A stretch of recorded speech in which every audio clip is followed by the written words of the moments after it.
Hello, Scorpio. It's umomgtarot, and this is your someone secretly talking about me tarot card reading. We are going to have a look for those of you who have a hunch that some type of conversation is going on about you, around you, but you don't know about it, and you want to know who. You want to know who and what they're talking about. You gonna talk about me? Well, I ought to know, okay? All right, and that's what we're gonna do for you right now. I'm gonna shuffle away at the astrology reading cards, and then we're gonna look into the Oceanic Tarot. And as with all my decks, I put the I put the links to all the decks that I use in the description, so boom, there it is right here. Right? And let's have a look at your first card. Oh, we got Leo. We got the energy is flamboyant, dramatic, proud, and passionate. It focuses on the importance of self-belief. So we already know somebody here has a crown on their head, so they got a nice ego on their hands, which is good. It's confidence, you know. Let's hope that rubs off. Let's hope that is something that you're like, okay, I'm into this, because Scorpio energy is pretty confident, I would say. And let's have a look at the next card. Ooh, more fire, more fire. You got Aries. The energy around you is dynamic and spontaneous. Crusading impulsive action is likely. So Aries, we got two little inoculations, doses of fiery energy of people who are connected to their youthfulness. I'll say that. I will say that. Then your next card is Gemini. The energy is communicative, mischievous, lively, witty, and informative. Stimulating exchange is possible coming from the house of children, siblings. We got that Gemini energy. So youthful energy across the board. Youthful energy across the board. So let's have a look at your tarot spread. Because this person, it could be their sun, moon, rising. But with that fire energy, I'm going, oh, how much are you doing? Are you doing the most? Are you doing too much?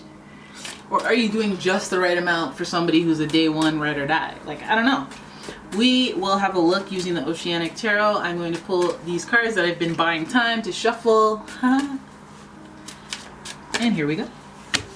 Your first card. Ooh, 10 of Cups. What? Give me some. 10 of Cups to start. This is the jump off point. Let me not jinx it though. Let me keep going. So we're starting with the 10 of Cups. Followed by the High Priestess. Wait till I get my money right. Anyways, the next card. I'm sorry guys, I'm doing too much. I told you there's too much fire in this reading. I'm doing too much now. Right, then we have the Page of Wands, followed by 4 of Cups in reverse, and finally the 7 of Pentacles. Oh yeah, I like it, guys. Get excited, get turned up, grab your beer or whatever the heck it is you're drinking. I'm drinking coffee right now, but it's kind of cold. How come when hot coffee turns cold it tastes nasty, but cold brew is the bee's knees? I don't know how that works, but let's have a look at your reading. All right, so who's secretly talking about you? We got a Leo, Aries, Gemini, Sun, Moon, Rising, potentially, or somebody giving you the vibes of this energy. And the energy is pretty fiery. And then with a little bit of air from Gemini, we're talking somebody, it could be an inferno up in here. It could be an inferno.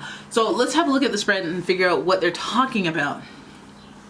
Alrighty, I feel like, you know, go ahead and talk about me, because 10 of Cups has you sitting pretty with completion, feeling good. And I feel like this is one of those, are you talking about me because I'm out here winning? Are you talking about maybe, have you guys experienced some sort of spiritual gain? Like, you know, reconnecting with someone, falling in love, having your relationships, you know, work out really well. Something that is emotionally fulfilling, like having good relationships with your kids, having good relationships with your family, something that makes someone else a little bit envious because they're comparing it to themselves and they're like, oh, I wish I had that. But you know, they're not going to say that out loud, but they're probably going to say that somewhere else, right? We have a little bit of juvenile energy here with Leo and Aries and Gemini, because all connected somewhat indirectly with the children energy. So it could be your child, your kid talking about you. It could be somebody who has kids, jealous, you know what I mean? Like, you have this happy home, you got them kids, you got picket fence. Essentially, you have something that is fulfilling It may not even be that big of a deal to you, but it may be the one thing that this person that's talking about you wants. It may have them seeing, oh, if I had that, my life would be complete type energies, right? And again, super, super good. So some of you guys are celebrating a victory in one area that is just enriching spiritually, and you might have somebody who's a little jealous on your hands. So then we have the High Priestess, your only major arcana of this spread. And the High Priestess is supposed to represent, and here's the thing about High Priestess in my personal spiritual vocabulary, dictionary, library, whatever, is that the High Priestess is very much connected to the Scorpio energy because she's very psychic. Obviously, she has strong intuition. She's connected to the moon, so it's all like otherworldly and intuitive. It's all internal, in her head, in her mind, in her spirit. Clear knowing, clairvoyance, you know. And she understands divine timing, and she understands the subtle energies and the way things happen, having to happen the way that they did for a reason. And so also let's also go with the superficial and say, hey, people who see the High Priestess are very attracted. They're like, I'm mesmerized by your beauty, you know. So I feel like this person that's talking about you has like almost a crush on you, or has almost like a envy that is like, you actually love this person. You love this person so much, you may not even be able to have them, so you hate them, like kind of thing. Like, you know, they like you, they're a fan of you, they're into you, all right?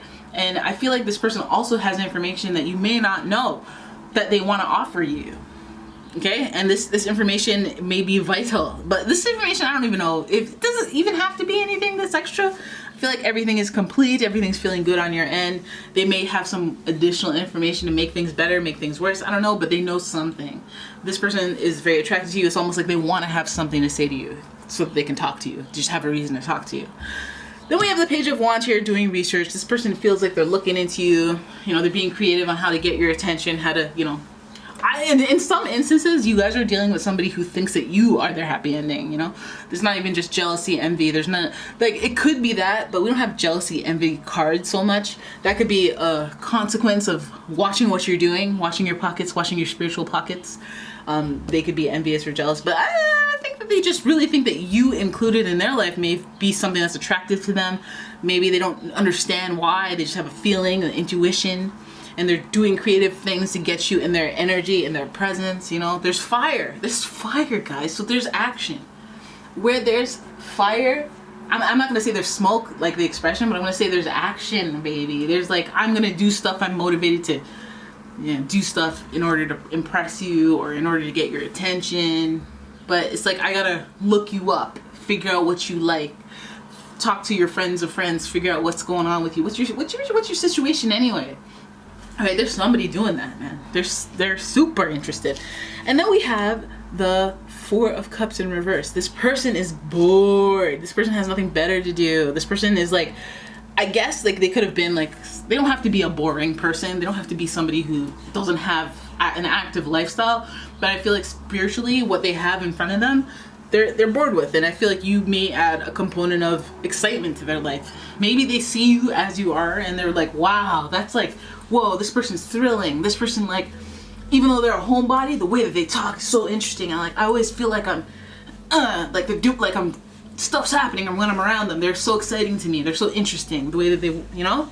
And so that would speak to them feeling bored or emotionally unfulfilled until they have what they want, until they can go out there and explore and figure out what the heck they don't know about you, what they, you know, this is all like, I don't know stuff about you. I'm wanting to research. I'm interested. I'm motivated. I want to get up in there, get to know you, you know. And I feel like this person's, they maybe just be like talking about you because they want to figure out what's going on with you, you know. They're bored. They're spiritually unfulfilled. They got time, right? Then we got the thing that all y'all are after, okay? We have the potential up here. Potential to grow something stable. The potential to grow something substantial. The potential to grow something that is practical and concrete, right? So some sort of structure. Now this feels like Seven of Pentacles is like not starting from scratch, trying to build something, but you see there's seedlings of hope, you know. We have kind of a friendship, an acquaintanceship.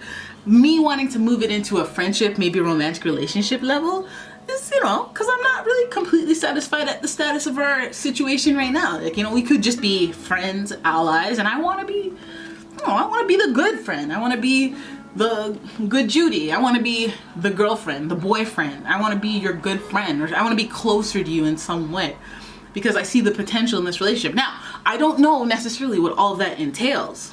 Okay, the Seven of Pentacles has some doubt in their britches. They're like, I don't know what will happen. I want to get close. I don't know how close I want to get because I don't know what I'm in for, but I'm interested in getting closer to you.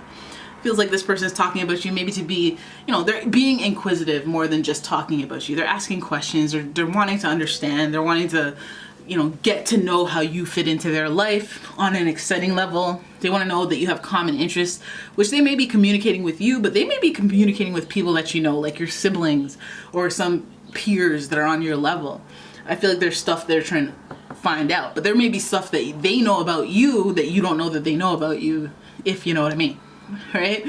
So this person, I feel like they're looking for something exciting. They're talking about you so they can get there. They're trying to be creative. Maybe they're trying to figure out, what does she like? What does he like? You know, what are they into? Maybe I'll wear that t-shirt that says Red Hot Chili Peppers because heard they like that band. Could be a talking point, you know what I mean? And you might think it's a coinky dink, whereas they're like, no, I totally went out and bought this shirt because I heard that you liked Arcadium Stadium, like, you know. So Seven of Pentacles tells me that this person sees potential in whatever relationship they're trying to foster with you. Feels like they're talking to you, talking about you for that reason. Get excited, get happy. I mean, be open. I don't know if, like, sometimes you guys like look at this and go, oh, I know who it is, and I can't. They breathe through their mouth. They smell funny. I can't get on board with this foolishness. And for that, I'd be like, well, listen, who am I to judge? Who am I to tell you? No, go for it. Go for it. Don't just wear nose plugs. Who am I to say that? You know. But no, being open isn't the worst thing. You know, because then you could be open, and then they come at me with the frownsiness, and no, I'm for sure that you stink, and I can't deal with you. So, at least I tried, you know, and then I can have that type of validation and go on with my life without you, you know, and your stank, you know, the BO and whatever the heck, you know, just it's all about clarity, guys. It's all about clarity. All right, so there it is. That is your reading. I hope you guys enjoyed it. If you did, please give the video a thumbs up, subscribe to the channel, share the video, leave a comment, all that stuff. And if you'd like a personal reading, please check out the description for a link to my website where you can get your own personal reading for a low price. Some of you guys are, you know, entering in details without entering in dollars, and it's like, I would love to, but like, but if I had 1 million hours for free, and if I had infinite time on this planet, for sure, but like, you gotta send the funds. All right, so I will see you guys in the next one. Thank you so much for watching. Bye bye.